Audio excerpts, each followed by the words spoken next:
Last year, when I was living in New York, so I spoke Shalosh Shudas at a shul in New York City, Parshas Noach. And if you look at the psukim in Parshas Noach, you see that Noach is commanded to bring 3 types of animals into the teva. Sounds a little random. The first, Noach is commanded by Hashem, Mikol Hachai, to bring all these types of animals, Me ha'of leminehu, Umin ha-behema lemina, Mikol remes ha'adama. First, all the birds and all the animals and all the insects and everything comes to the teva. And then, when Noach actually brings all the animals into the teva, the Torah says, Vayavo Noach ubanav v'ishto u'msheva navito. Noach enters the teva, min ha-behema ha-tehora, min ha-behema asher einena tehora, umin ha'of. In the second listing, it puts Ofo second to the behemoths. It puts the birds at the end of the list. So I saw someone ask the question, why is the list changed? Why did we change the order of the list? And in presenting this question, so what's the difference, right? You have to kind of prove that it matters what order the Torah puts things in. So I listed a number of examples where the Torah has lists, and the first time it does the list, it goes, let's say, A, B, C, D, and the second time it goes D, B, C, A. It goes backwards. And each time you'll find in different places in the rabbinic literature that they deal with these questions, and they ask why the first time is it written like this, and why is the second time is it written like that, and they come up with different answers. So one example I gave was Beno Slafcha. The daughters of Slafcha, they come to Moshe and they complain that we don't have a piece of land in Eretz Yisrael, and the Torah lists off their names. And the first time it lists them one way, and the second time it lists them the second way. And the Gemara addresses in Bava Basra, the Gemara addresses that once is going by age, once is going by wisdom, it's coming to tell you this, coming to tell you that, all these different things. So the second example I gave was Moshe and Aaron. That if you look in this week's Parsha, usually we see the Torah describes them as Moshe and Aaron, Moshe and his brother Aaron. And once in this week's Parsha, it says Aaron and Moshe. And the rabbis address that issue also. And the rabbis say that this is coming to teach us that Moshe and Aaron were equal. You think Moshe should always come first because Moshe is the leader of the Jewish people? Not true. Why is it true by Noach that the birds are listed before the animals in that one situation? So the answer that I heard was really fabulous, which was that the unique talent of the bird is its ability to fly away from any situation. So while all the other animals are strong and dangerous, the birds aren't threatened because they can fly away. The bears can't catch them, the lions can't catch them. So if you're talking about the advantages of the birds, they always come before all the other animals. But when you bring them into the teva and they can't fly away, all of a sudden the birds become the weakest animals of them all, and the Torah puts them at the end of the list. So I thought that was such a beautiful idea. The notion of speaking about different people's potentials and how certain people's potentials are designed for certain situations, etc., etc. Someone comes running up to me afterwards and said, that's ridiculous. So I said, what's so bad about that? How can you say that Moshe and Aaron were equal? Sometimes the Torah says Moshe and Aaron, sometimes the Torah says Aaron and Moshe. How could it be that Aaron is equal to the greatest leader of the Jewish people? Moshe is Anat Mikol Adam. Moshe is the most modest of people. Moshe has a unique relationship with God. He speaks to God panim al panim. He's Eved Hashem. So there's no comparison. Moshe is much greater. And I didn't really have a good answer, except that's what Rashi says on the pasuk. But as I was flipping through the Parsha this week, and I got back to these psukim, so I thought it would be worth addressing for myself, and it turns out to be an interesting point of discussion.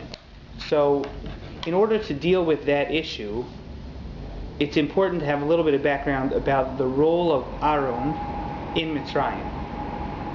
And specifically, we're going to try and avoid the issue of the kahuna, of being the priest, as we'll see. So if you look in source number 1,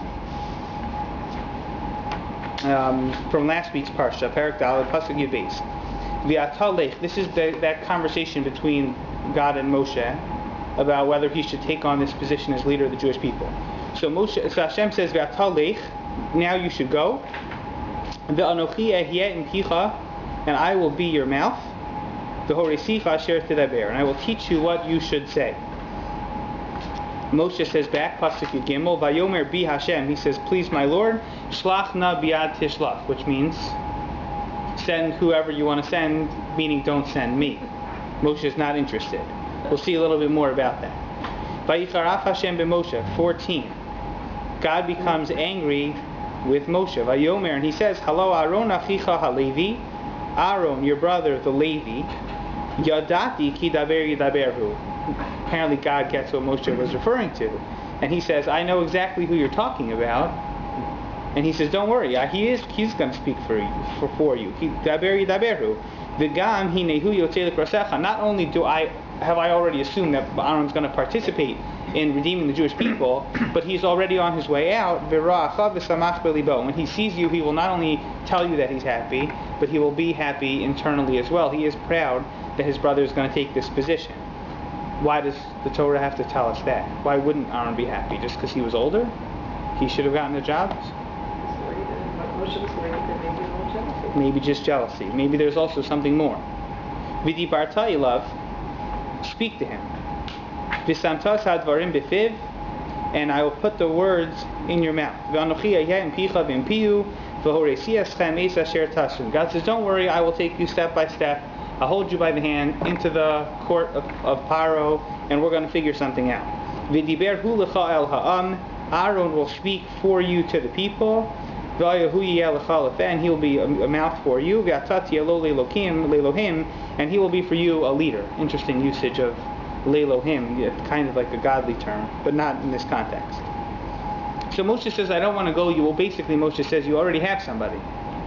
I don't need to go because there's somebody already there. There's someone else appropriate. And immediately God says to him, okay, fine. So I know that Aaron exists, but I want somebody else to go instead. So you see that Moshe is referring to Aaron.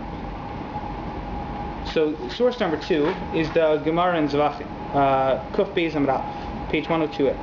Vayicharaf Hashem b'Moshe. Look at how they focus on verse 14.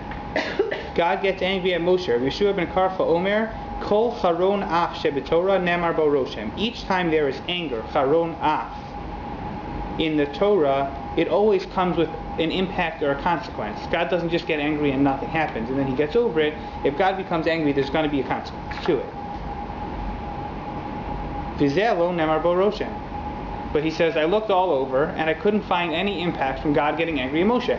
God gets angry at Moshe, and then Moshe tries again and again to get out of the responsibility.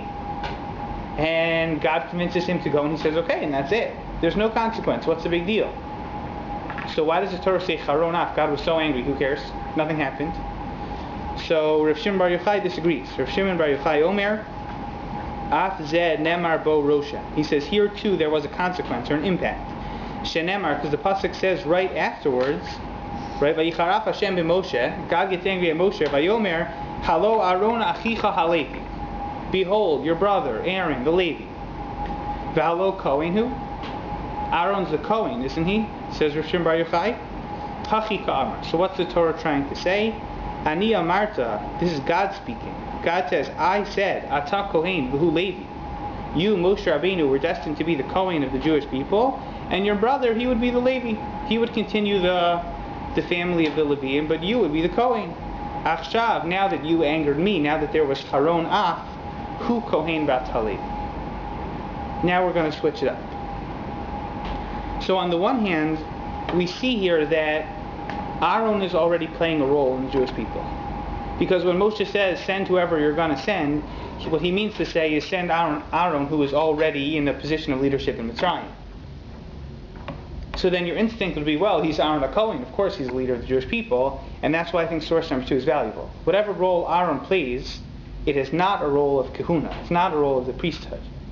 He has some other inherent value or personality that causes him to be the leader of the Jewish people, and it's not the fact that he's the Kohen, because even at this point Hashem was planning on Moshe being the Kohen.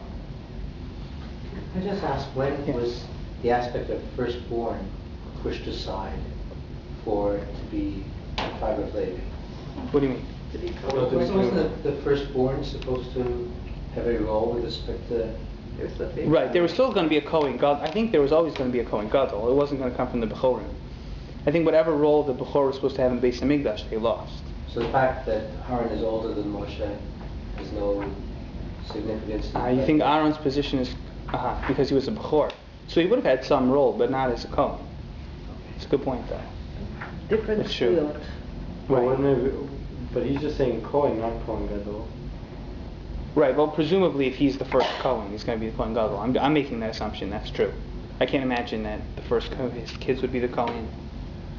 Well, I think the Kohen, as a general rule, was usually the son. The Kohen Gadol was the oldest son of the previous Kohen Gadol. It was kind of a dynasty thing, not always, but as a general rule. That got messed up later, didn't it, when they sold it?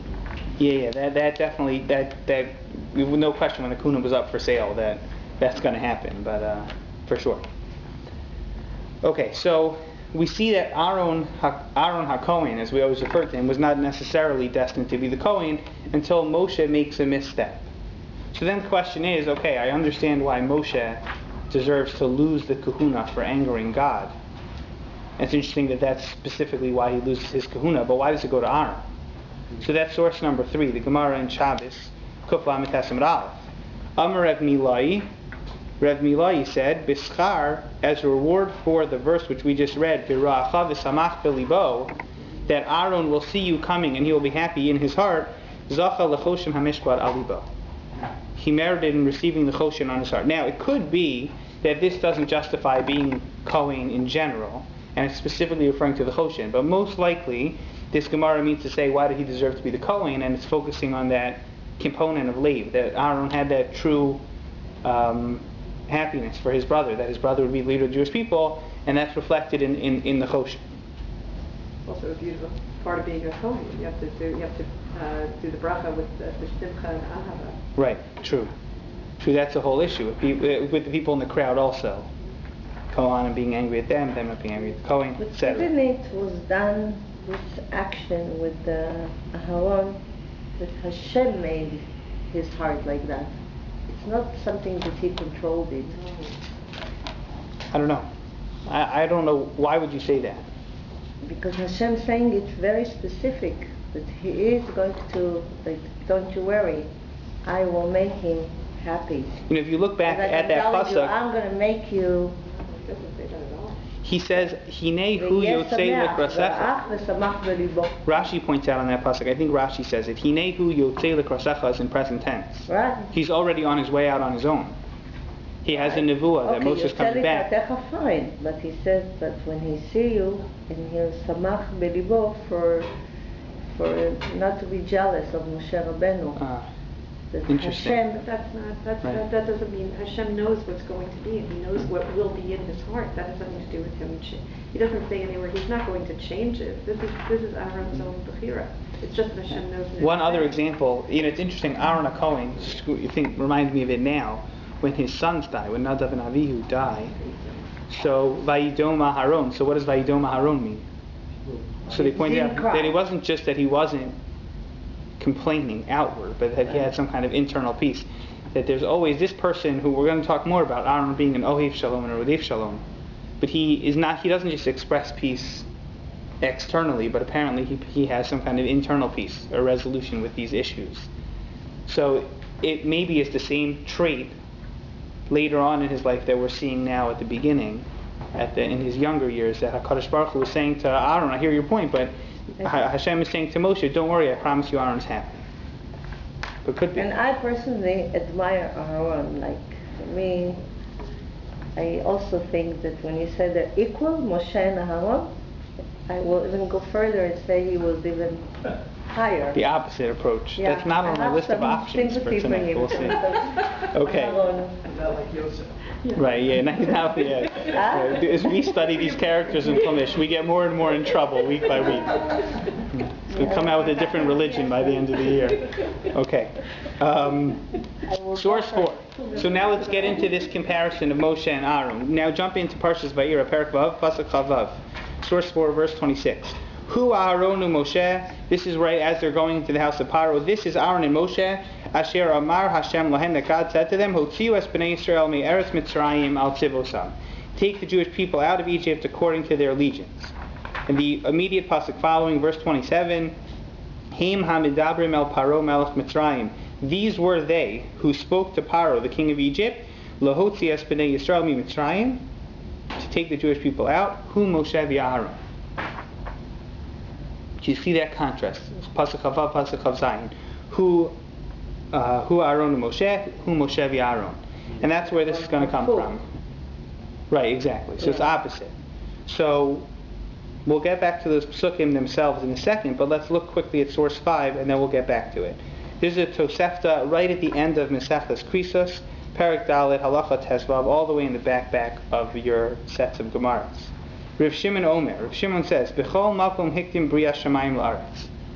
Whenever you talk about the creation of the world, the heavens and the earth, what comes first? Like I said, heaven and earth, shamayim v'aretz. B'makom echad hu omer biyom asos Hashem Elokim eretz v'shamayim. One time, the Torah goes out of its way, and it says the day that God created the earth and the heaven. The opposite way. What's it coming to tell you? Melamed sheshkulim zeh kazeh. Comes to show you that the two of them are equal. Keep all these examples in your head. Number 2. B'chol makom hikdim Avraham la'avos. When it counts the forefathers, what does it say? Avraham, Yitzchak, v'Yaakov. U'b'makom echad hu omer. In one place in the Torah it says, V'zacharti es brisi Yaakov, v'af es brisi Yitzchak, v'af es brisi Avraham eskor. So you see the opposite. Usually it's Avraham, Yitzchak, Yaakov, and now it's Yaakov, Yitzchak, and Avraham. What's it coming to tell you? Melamed sheshloshtam shkulim zeh kazeh. Coming to show you that the two of them were in fact equal. B'chol makom, this is in the bold, in every place, hikdim Moshe li'Aaron. Moshe comes before Aaron. B'makom echad hu omer hu Aaron Moshe. And one time, as we saw here in Pasuk Chav Zayin, it says, Pasuk Chavav, it says Aaron before Moshe. Melamed, coming to tell you, sheshkulim zeh kazeh, that they're actually equal. That's number 3. Number 4. B'chol makom hiktim kavod av le'im. Honor your father and mother. Father comes before mother. B'makom echad omer ish imo ve'aviv tiro. Then the Torah comes and says a person should fear his mother and his father. Puts the mother first. Melamed sheshneim shkulim zeh kazeh. Coming to tell you that they're both equal. Finally, b'chol makom hiktim Yoshua l'Kalev.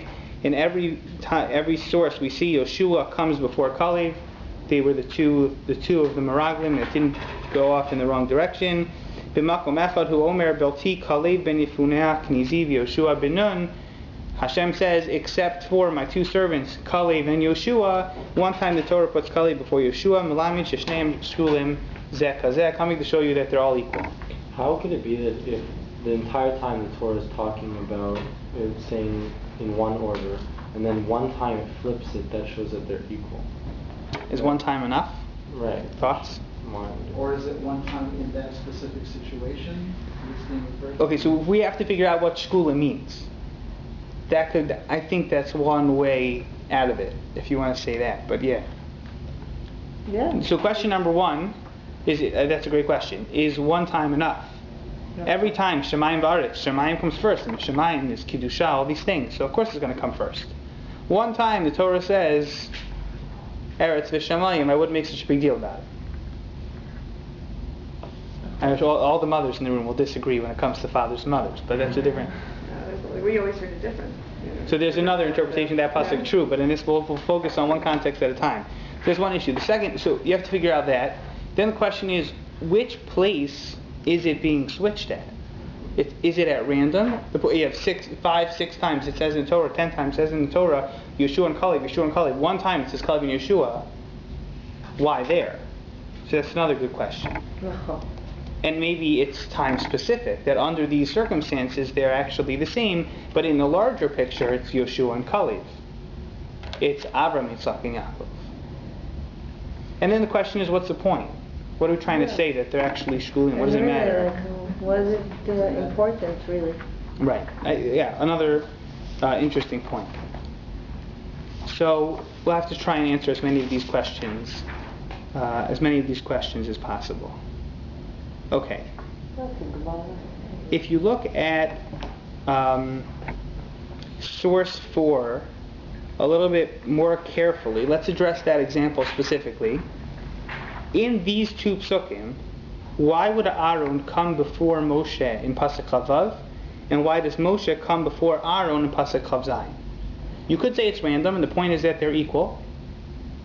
But why verse 26 over verse 27? Because in verse, he was the man. So in verse 26, this is God saying, this is Moshe and Aaron, which God said to them, take the Jewish people out of Egypt. No talking. And in verse 27, these are the two who were speaking to Paro to take the Jewish people out. Who Moshe and Aaron. So verse 26 is really the command. The first one should have been Aaron and Moshe. Yeah, it's mistranslated. Was wrong. Oh, 26 was translated wrong. I apologize. Yeah. Just goes to show you. Yeah, so in the English it's incorrect. Oh, you're looking in English. I don't Okay, look at English. so if you're looking at everyone has to look at the Hebrew now for source 4. I was looking at both, that's how I found it. Okay. So the first pasuk, in pasuk Chavav, it's Aaron and Moshe that were commanded to take the Jewish people out. And in pasuk Chav Zayin, these are the two people that were speaking to Paro to take the Jewish people out. They were Moshe and Aaron. So if you think about it, it's actually backwards. Not just in the English, but theoretically it's backwards in the Hebrew. Because what is Aaron's role in this story? He's the speaker. So when it comes to speaking, who should go first? Aaron should go first. Who is the person credited with taking Jewish people out of Mitzrayim?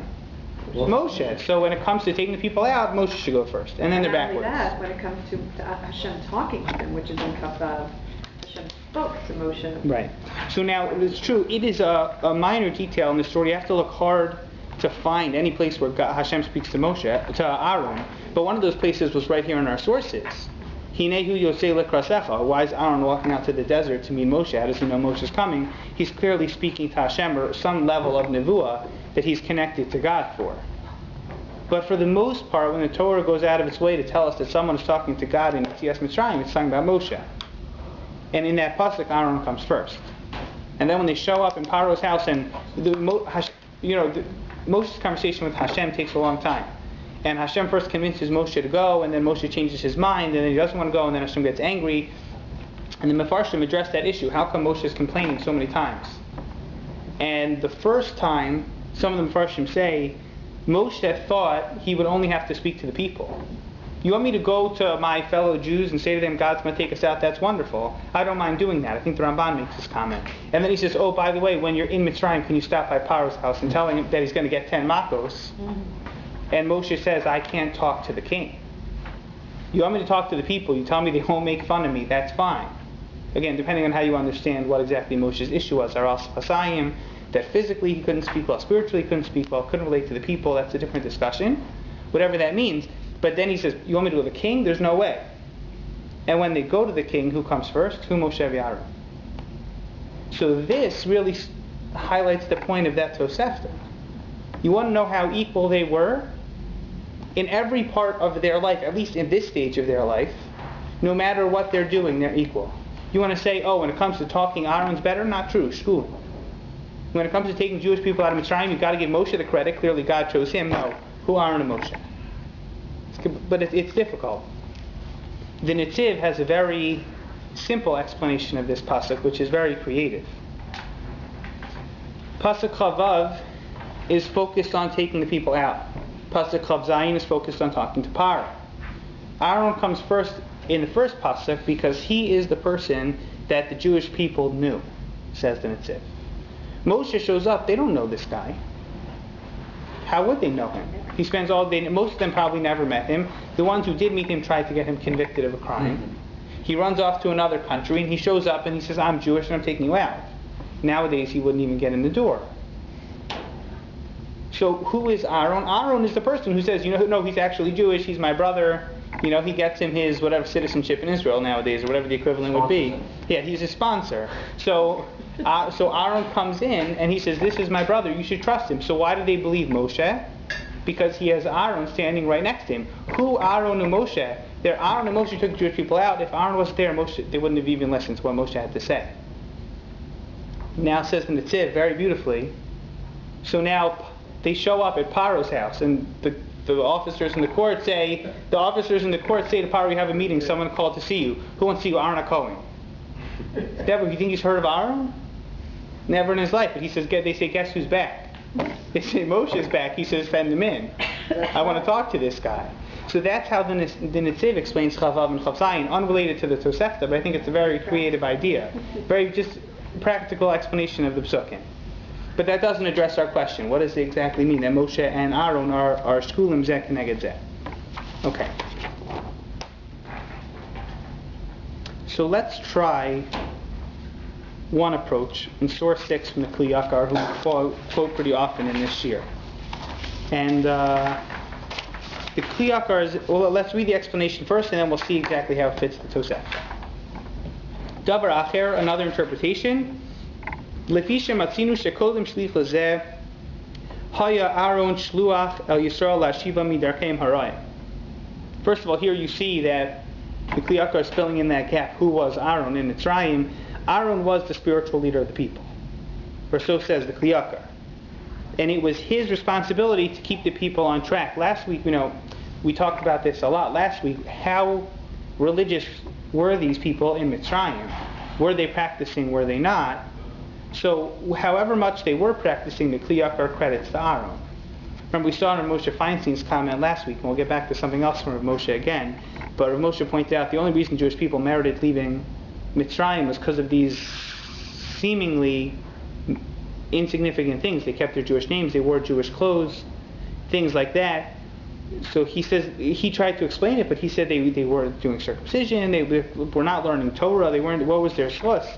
So whatever role they played, we did see a Midrash last week that said that there was no adultery, no immorality at all in the community. So who's leading them to that, even if it's a minimal, but that spiritual level? So it's Aaron HaKohen.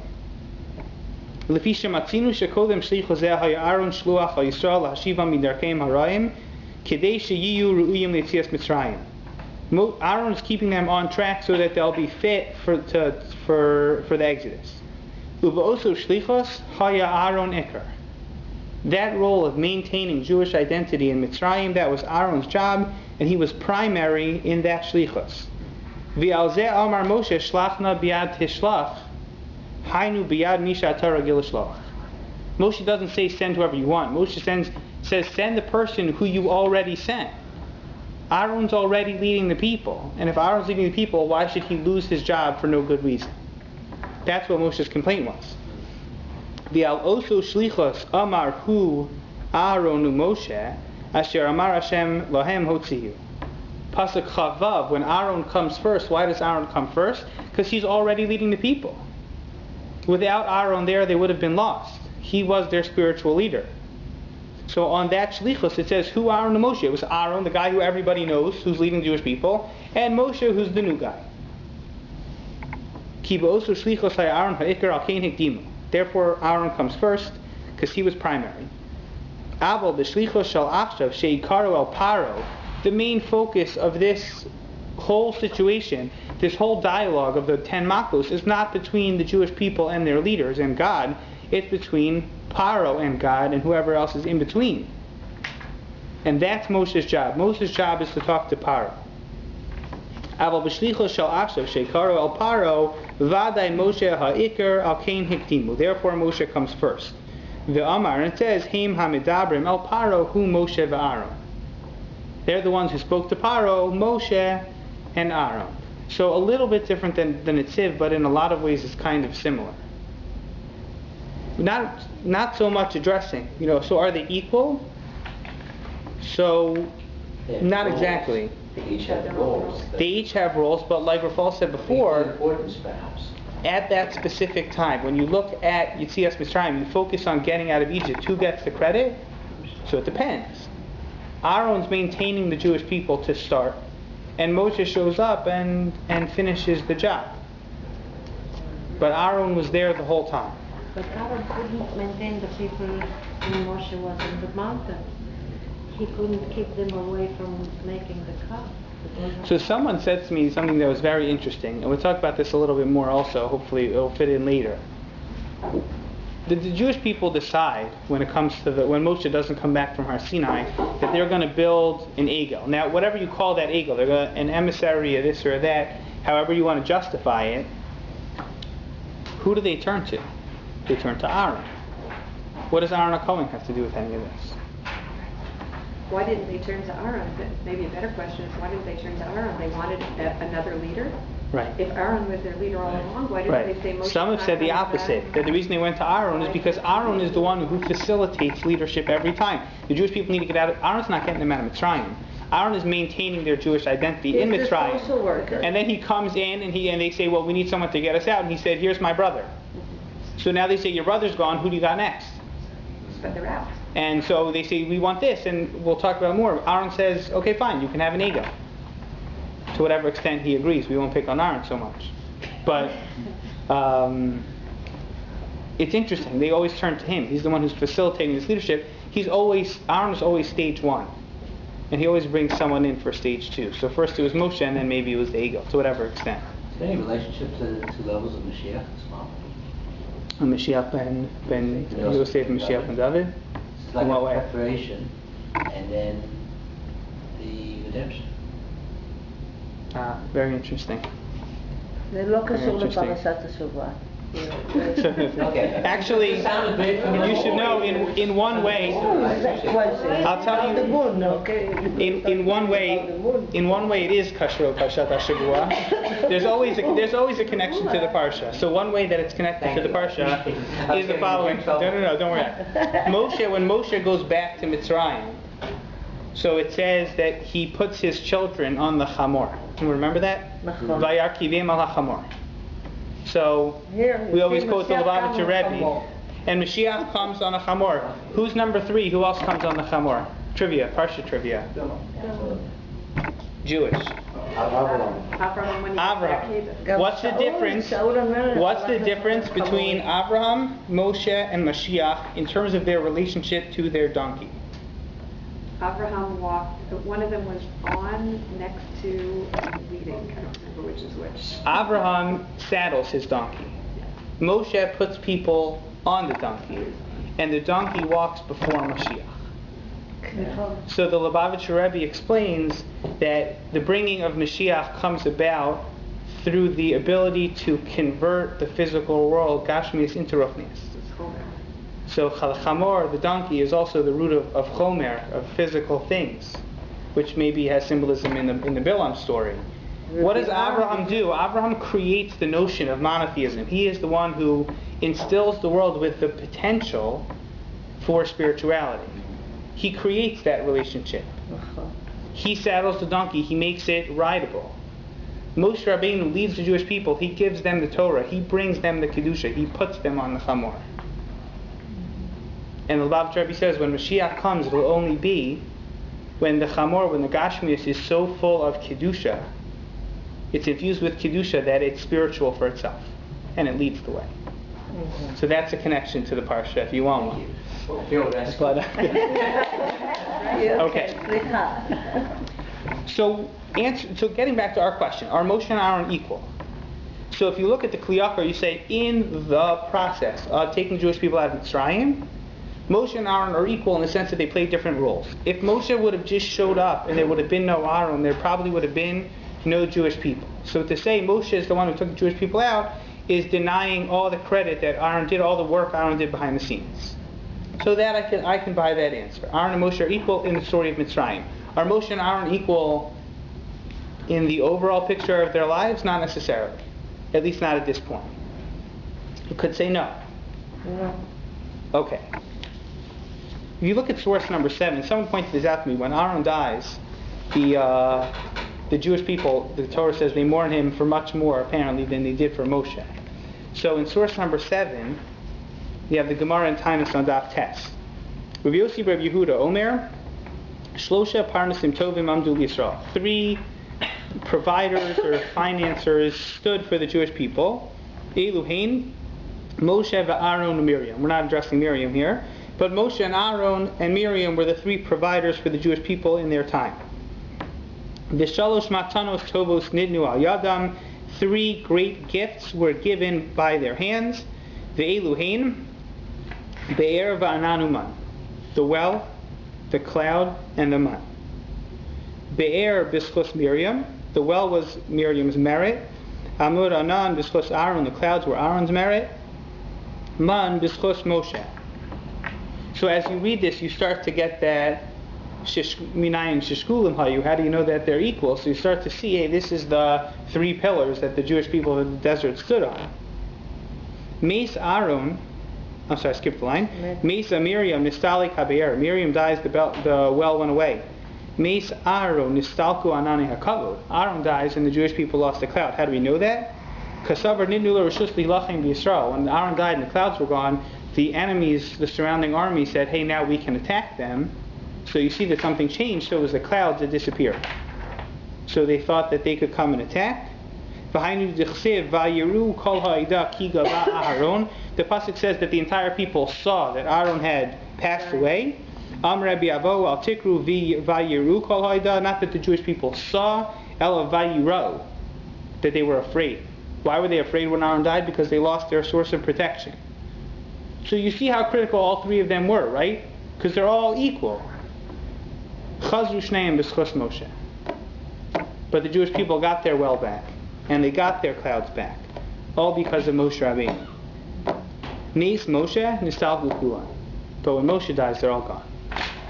So at first, I was reading this and saying, hey, you have a great proof that you just can't fill that gap. If Aaron's not there, you're not going to have that.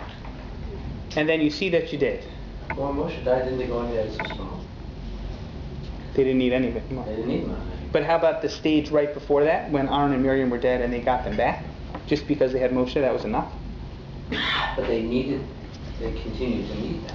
This, to a certain extent, is that I'm using source 7 in the same way that we used source number 2 and 3, in that you want to say, hey, Aaron's the Kohen. So I say, well, that's not really fair. If it weren't for Moshe misstepping, he wouldn't have gotten the kahuna. In this respect, you can kind of, deflect that proof. So source 7 is the same way. Say, hey, if not for Aaron, the Jewish people would have been protected. That's not exactly true either. Now, what would have happened if there had never been Aaron Cohen? Can't play that game. I have no idea. But the fact that Moshe seems to fill that gap, he takes on whatever position he needs to, and that's reflected in the returning of the well and returning of the clouds. So it's definitely something to think about in terms of these proofs of what role Aaron played. Rav Moshe Feinstein's approach to this question, how do you know that the 2 of them were shkulim? How do you know that they were equal? So Rav Moshe, I didn't see this inside, but Rav Moshe is quoted as saying that this Medrash, this Tosefta, speaks to the idea, very similar to Parshas Noach, the idea that every person has their own role in life. And Rav Moshe says that every person's role is different, and you're not expected to achieve the levels of other people. I think there's like a famous Rav Zusha story with this, right? So the same idea, that your job is to do whatever you're expected to do. So Aaron's job was never to be the leader of the Jewish people. Aaron's task was never to speak to God in the way that Moshe did, or to make the decisions that Moshe did. So he did his job. Was his job less important? Yes. Does that matter? No, because it wasn't his job. Every person has to do 100% of what they're commanded to do. Moshe lived to fulfill 100% of what he was expected to do. He filled his life. Shkulim Hayu doesn't mean to what levels they could reach. It means to fulfilling their potential. I think when it says that Kol melacha mechabedet et adonea, like every job, if you do it in the right way, it's as the level of Moshe Rabbeinu, of the job he did. As long as you do it, you should do it meaningfully and fully to what you can do. Right. So I think that's great. This is a fabulous idea, and one that's very applicable and practical. Does that fit the Tosefta? There are different versions of this. The one we have is in source 5, that there were Shamayim and Eretz and Av and Ein. Does that fit this example? Shamayim fulfilled its role, Eretz fulfilled its role, Yeshua fulfilled his role, Kali fulfilled his role. Is that really when we say shkulim, is that what shkulim actually means? I think it's a valuable approach. I just don't know. I don't know if that really fits this Tosefta so perfectly. Is it also shkulim chronologically? Like, what was created first, Shamayim or Eretz, or at the same time?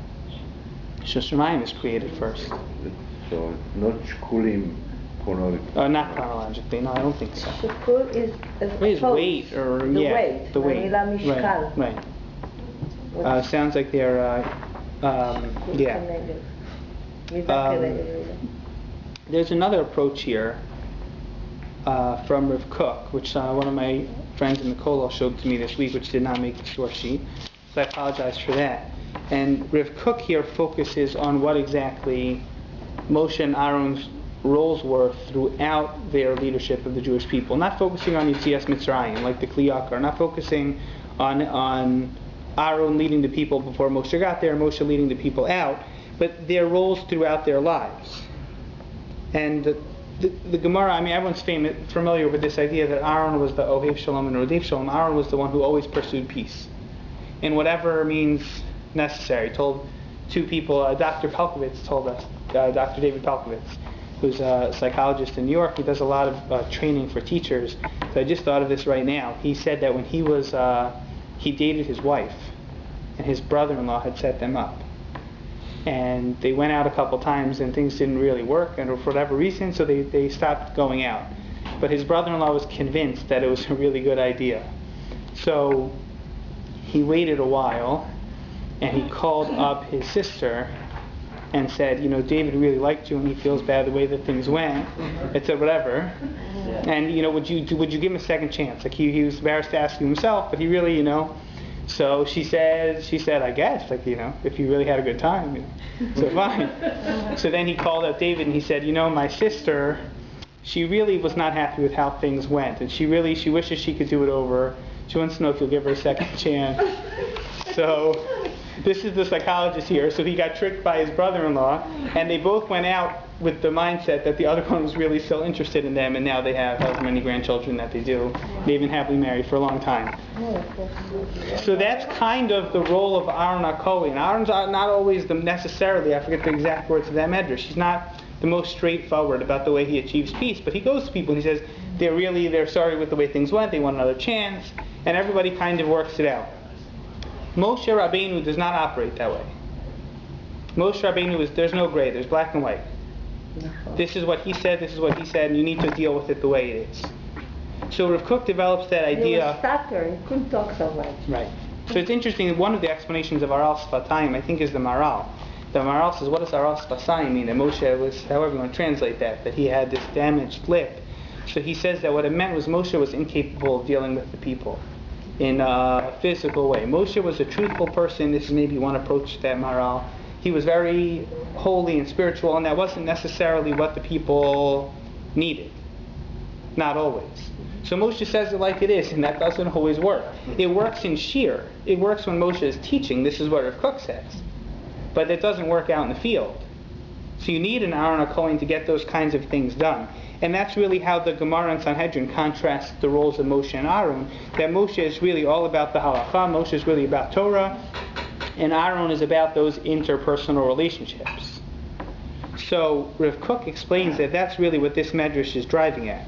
That Moshe teaches the theoretical. Moshe teaches Torah. But teaching Torah, he says, Talmidei Chachamim Marbim Shalom Ba'olam. He addresses that famous statement that Talmidei Chachamim create peace in the world. It says that doesn't mean that the Torah that they teach is automatically going to create peace. It doesn't always work that way. Maybe it should, but it doesn't. So what he says is that Moshe taught that Torah, but to transmit it in a way, to implement it, Goggled Talmud Shehevi Lidei mysa, the Torah leads to proper action. So to implement it wasn't so simple, and that wasn't really Moshe's strong point. He says, Torah HaKadosh, this isn't on the sheet, but the Torah hi mechinas hasibos l'kiyom hashalom. Torah prepares those theoretical models with which we can create Torah, with which we can create peace. Torah is a system, it's a justice system. It should work in an ideal world, in a utopian society. It should create peace if everyone does what they're supposed to. In theory, at least it should. And therefore we say, Talmidei Chachamim Marbim Shalom Ba'olam. In Kol Zeh, and nonetheless, says Rav Kook, Nimsa shetzarach is askus gamkein behotzas hatachlis min hasibos shehichina Torah. That doesn't mean that what the Torah wants is necessarily going to be implemented in the most effective human way. So sometimes Aaron has to bend the truth. Sometimes Aaron has to work with what he's given to trying to mend people's relationships. And that's not something Moshe was prepared to do. Moshe was yes or no. Moshe was mutter aser. What does God want? That's what he does. The daughters of Slafchad, for example, which we talked about before, they come to Moshe and they say, what should we do? We really want a piece of Eretz Yisrael, but we don't have a piece of Eretz Yisrael. So what does Moshe say? I'll go to God. God will tell me what's right and what's wrong, and that's the end of the story. If Aaron was in that position, he might have answered differently. Maybe someone has extra, they could spare something, he could work a pshara. Right, maybe he could give from his own, right? Yeah. He could have figured out. We talked about with Yeshua that last week, 2 weeks ago, when we talked about Ayin Hara, that very few people complained about the lot they got in Eretz Yisrael. Very few people complained. The people in Yeshua complained, and the Bnos Lachad, and rightfully so, that they were entitled to a piece of the piece of the land. So I think this is very interesting. Where if Kook says is that this isn't, the answer is that they were schooling. And in this approach, it really distances from Yetzias Mitzrayim entirely. Forget Yetzias Mitzrayim. Look at their whole lives. You want to see Moshe is the one who spoke to God. Moshe is the one who was the Anav Mikol Adam and all these things. But it doesn't practically, what does that do for us? It does nothing. It's very nice that Moshe is on that level, but Moshe takes his tent and he moves outside the camp. So who's going to be with the people? Who's going to make sure that society runs the way that it's supposed to? Where's the flexibility going to be? So that comes from Aaron. And that's not a component of Aaron's leadership that we focus on. He's the Kohen, but he's also working with the people. He's the one who has the Choshen Alibo. So the lesson is, it's not enough to be like a brilliant Torah scholar, you have to have the people skills too. So working together, they could be like a leader together. So going back to source 1, so Moshe says to Hashem, Shlach na bi'atishlach, who's leading the people? What do you want me to do this for? And what does Hashem say? Hello, Aaron achicha Levi, I know that. Aaron's already coming, he's excited that you're going to join on. There needs to be a strong foundation in the system, in the justice system. It can't come at random. It can't be chosen by what we want it to look like. It has to be real. But Aaron HaKohen is still going to have to be there to balance out, to make sure that it can be implemented properly. So maybe shkulim shouldn't be translated as equal, but complementary. Like in the scale. Thank you. Go back to source 5. Look at all of these examples. Look at the relationship of the father and the mother. Look at the relationship of Shamayim and Eretz. But only when I don't. It doesn't mean that they're equal. It's like it's not a competition. Yeah. All these things seem to work out. I was just thinking when I was looking at each one of them, based on what you were saying now about Moshe and Aaron, except for Yeshua and Caleb, maybe you can help me with that. But with every other one, there's definitely one aspect that theoretically kind of comes from a holier place, and there's another aspect that makes it real. There's the Shemayim where all the Kedusha is coming from, but what does the Shem want? He wants the Kedusha to be from the Adama. He wants goes back to our Mashiach comments. The same thing with Avraham, Yitzchak, and Yaakov. Yaakov was the one who took the Chesed, took the Gevurah, made it real, brought them together and made it real. So I was thinking about... And the father and mother, there's also that aspect of the father comes with all the sparks and everything like that, and the mother is the one who takes it and makes it real with family. The only one I can't bring it to is Yeshua and Caleb. So Yeshua and Caleb is tricky. I was thinking more a part of what you said is that if I were to give you, we did this exercise once before with characters in Sefer Bereshis, good guys, bad guys. Right. So you could do the same thing here, holy, unholy. Right? Or, and if you were to split these, I guess it doesn't really fit, but which is the more obvious of the two? Kedusha, Shemayim and Eretz. Right. So you would say Shemayim, right? Avos is a little bit tricky. Only Avos because this one was pure chesed. This one was right. Avos is definitely tricky. And Yaakov took it and made it real. Moshe and Aaron, you would probably say Moshe. Yeshua and Caleb is a great example of this because most people haven't even heard of Caleb, so they would for sure say Yeshua. But if you look at their roles, when they send them out to Eretz Yisrael to go, who gets a bracha? Who gets chizuk? Yeshua. Caleb doesn't need chizuk. Caleb's fine. Yeshua is chazak ve'amatz. What do you mean? He's Yeshua, right? He's better, right? But he always needs help. He always needs a bracha. He always needs support. Caleb's fine on his own. So you would think that Yeshua is always first, and then you see Caleb and you say maybe not. Shemayim and Eretz is a great example of that because Shemayim and Eretz, exactly what we were saying before, that hey, the Eretz is Gashmias. You want to know where real Ruchnias is? So the Midrash is telling you, Lo Bashamayim.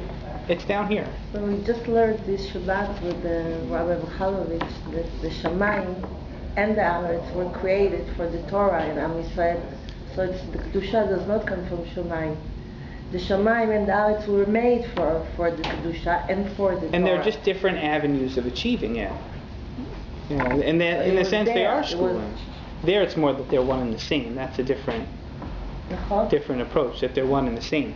But I think that idea fits very nicely also. That was something that I was thinking of before I saw this piece from Rav Kook. But what is interesting, going back to the Chet HaEgel, just for 1 second before we close, is that almost leads us to understanding Aaron's mindset. And maybe this speaks to the danger of, or the risk in having a position like Aaron. Moshe's approach, according to Rav Kook, is very easy. Moshe says mutar asur. Moshe says yes, no, okay, not okay.